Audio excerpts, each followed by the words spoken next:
100 plus companies, which is mammoth. So when a state like Andhra Pradesh wants to inculcate a culture of innovation in its population, which is again at scale, what do you think are the foundational steps for that? So I'll try to give the answer in two parts. One is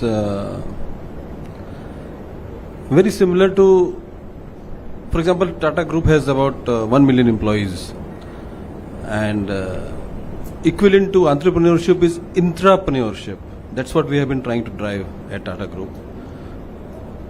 In the last 10 years or so, we have been able to actively involve 150,000 employees across the group companies, Tata companies, who have come forward, do some interesting stuff, take some risks, do some bold experiments, and make presentations to the management.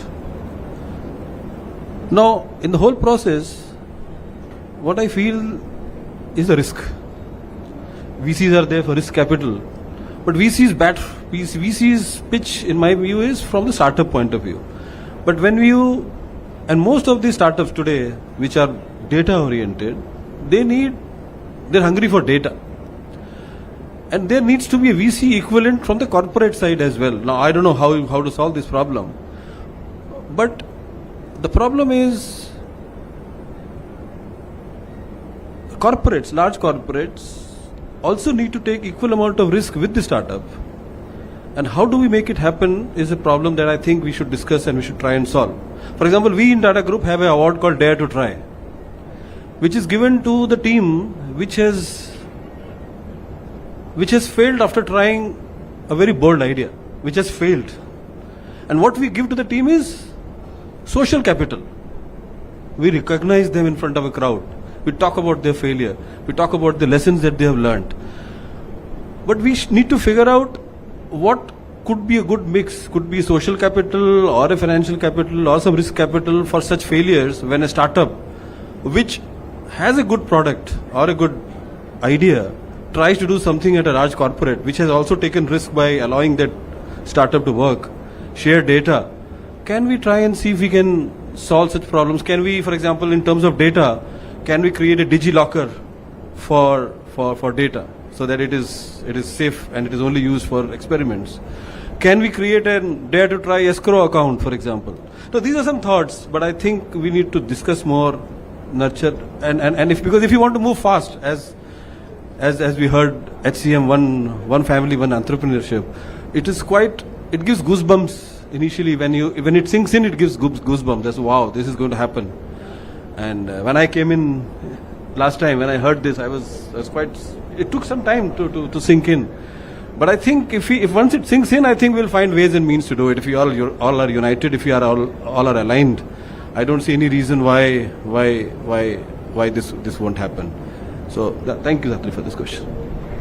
Thank you, Mr. Arora. The dare to fail concept is so important, and this is something we should inculcate at a society level. Make failure, especially in entrepreneurship, less of a taboo. I think that is one of our agendas as well.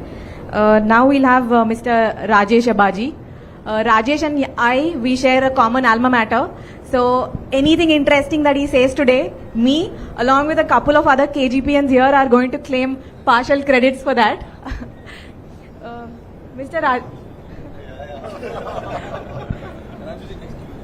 So, Mr. Rajesh, but on a very serious note, you have solved one of the most complicated problems and then scaled that product nationally, which is, I'm sure, very inspirational for a lot of founders beyond metros. So, solving.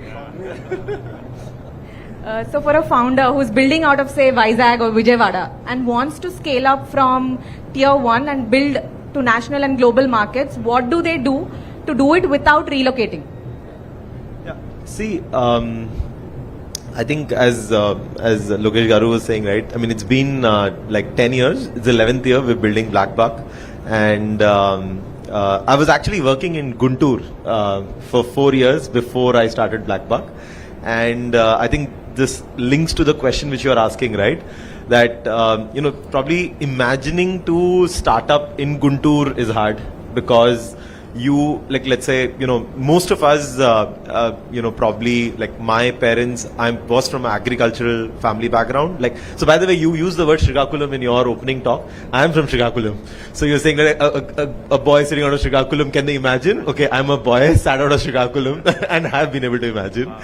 So what I was trying to say is that, most of us are from either service families or are from agricultural backgrounds in this part of the Andhra, right? For us to really imagine how a dhanda runs versus, let's say, when people are from family business backgrounds, it's actually very different.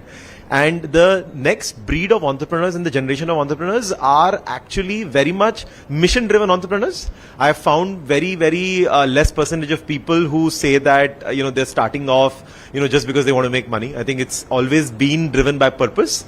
And what that does is that, that actually creates the next step to be very, very vague. They don't know what is actually the next step. That was, for me, while I was based out of Guntur, right?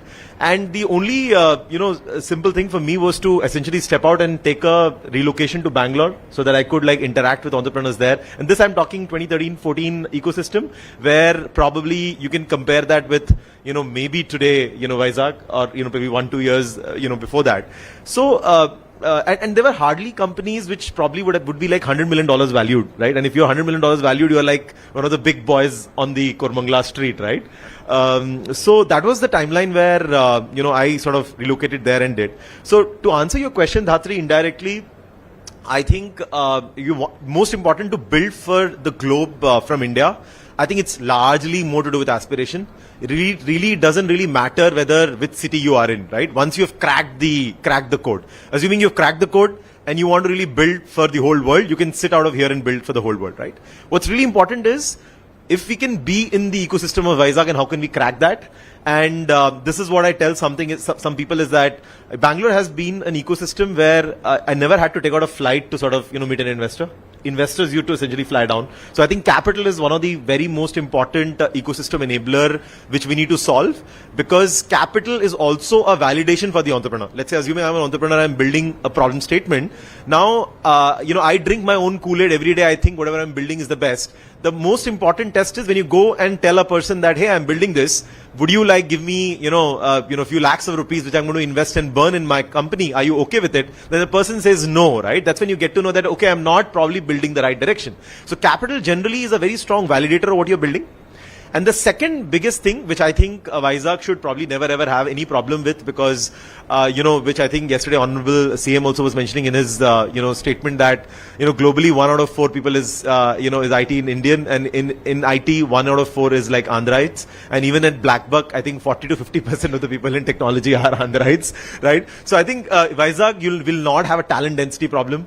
I think if people you find, would be far richer, would really want to work from this particular place, I think that's the second biggest sort of enabler. And in these enablers typically are launched onto a platform which I think Andhra is very blessed with, because I think this is probably the first government and the people like you, Lokesh, I've spoken to, who understand what is innovation, who understand what does it take to build companies, who understand how to create change. He mentioned one statement in his opening speech: we will change the laws, in line with what entrepreneurship needs, right? It's a very heavy statement to make, and I think if the intent is like that,